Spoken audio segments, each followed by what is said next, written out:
Welcome to today's explainer, looking at BADM-2195, Chapter 12, Developing an Effective Business Plan. Okay, so think of this whole process like building a house. I mean, you wouldn't just grab a hammer and start nailing boards together without a blueprint, right? Well, building a business works the exact same way. By the end of our time together today, you're going to know exactly how to build a venture from a rough conceptual sketch to a polished final pitch that you can confidently present to investors. Let's get into it. Here is our roadmap for today. We're going to cover the pitfalls of venture planning, the business model canvas, defining the business plan, the 12 essential components, and finally, perfecting the pitch. Section 1. Pitfalls of Venture Planning.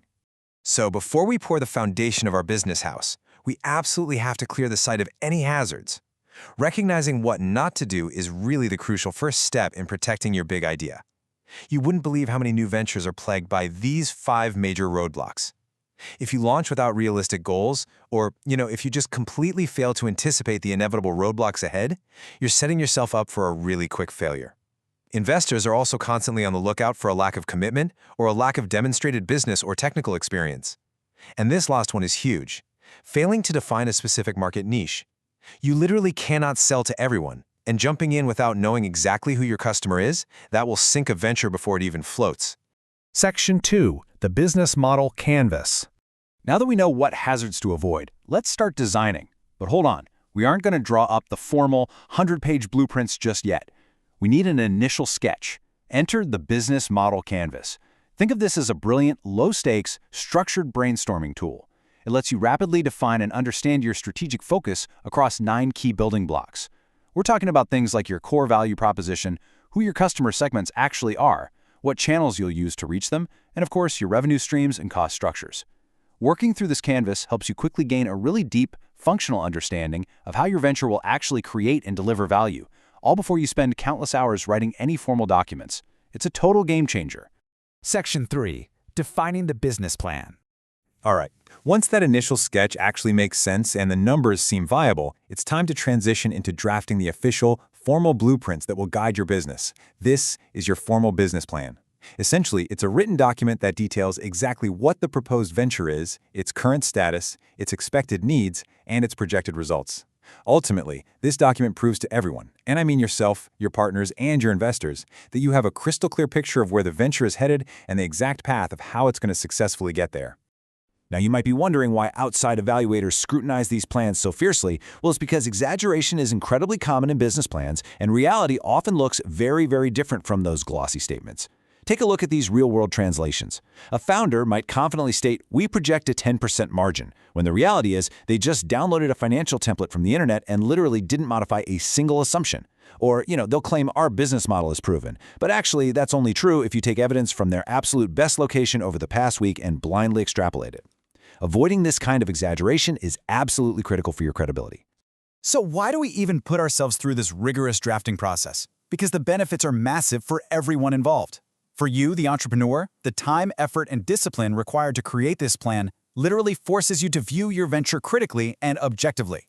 It subjects your dream to necessary, harsh economic scrutiny. And for outside evaluators, like venture capitalists or bank loan officers, it's a crucial risk assessment tool.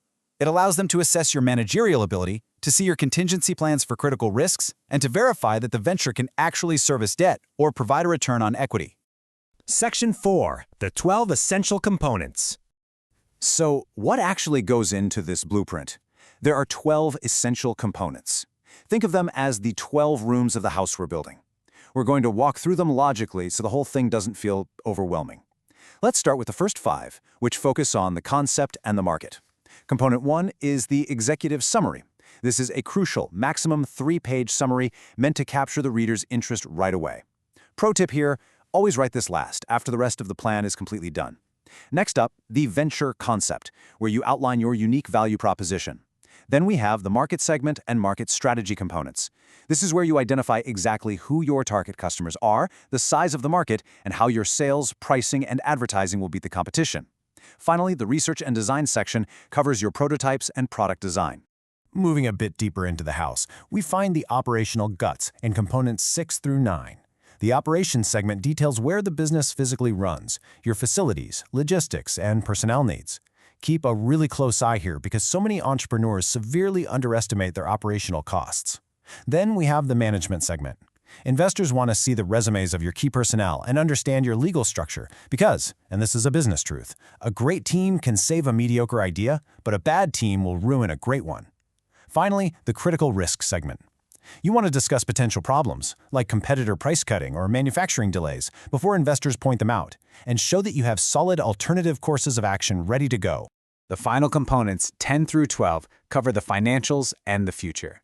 The financial segment translates your entire vision into a money flow. We're talking your pro forma balance sheets, cash flow statements, and budget. Next is the harvest strategy. Let's translate that jargon real quick. This simply outlines how your investors will eventually cash out. Is it through an IPO, a sale of the company? Investors need to know exactly how they get their return. Then, the milestone schedule sets hard deadlines for activities like first sales or the first cash in. This links events together to build your credibility. And you wrap the whole shebang up with an appendix for any extra market studies or bibliographies. Section 5. Perfecting the pitch. All right, let's see how all of this builds into the final, and let's be honest, perhaps the most nerve-wracking stage. Because writing the blueprint is one thing, but orally presenting your vision to an audience is another beast entirely. As you shift your mindset from drafting a detailed document to delivering a quick, punchy elevator pitch, you have to keep this critical question at the absolute forefront of your mind. Why you and why now? This is the underlying fundamental question every single venture capitalist or loan officer is trying to answer while you are standing in front of them. So how do you deliver that answer? Well, to create a winning presentation, you have to focus aggressively on the pain that your venture solves. Be the exact solution to a real headache. Don't just talk about some massive, vague potential market. Demonstrate a reachable market. Explain your business model and your metrics crystal clearly. But remember, at the end of the day, they are investing in you. Emphasize your character and trustworthiness. And perhaps the most vital tip of all, listen clearly and intently to any suggestions or questions they have. Demonstrating that you are a coachable founder in the room is often just as important as the numbers you put on the screen. And that brilliantly illustrates our entire journey today. You now know the early foundational pitfalls to avoid. You know how to use the business model canvas to quickly sketch your ideas, how to draft the 12 comprehensive components of a formal business plan, and how to focus your final pitch on solving real pain for a reachable market. The tools are laid out right in front of you. The only question left is, are you ready to draft your blueprint and pitch your vision to the world? Thanks for joining this explainer, and good luck building.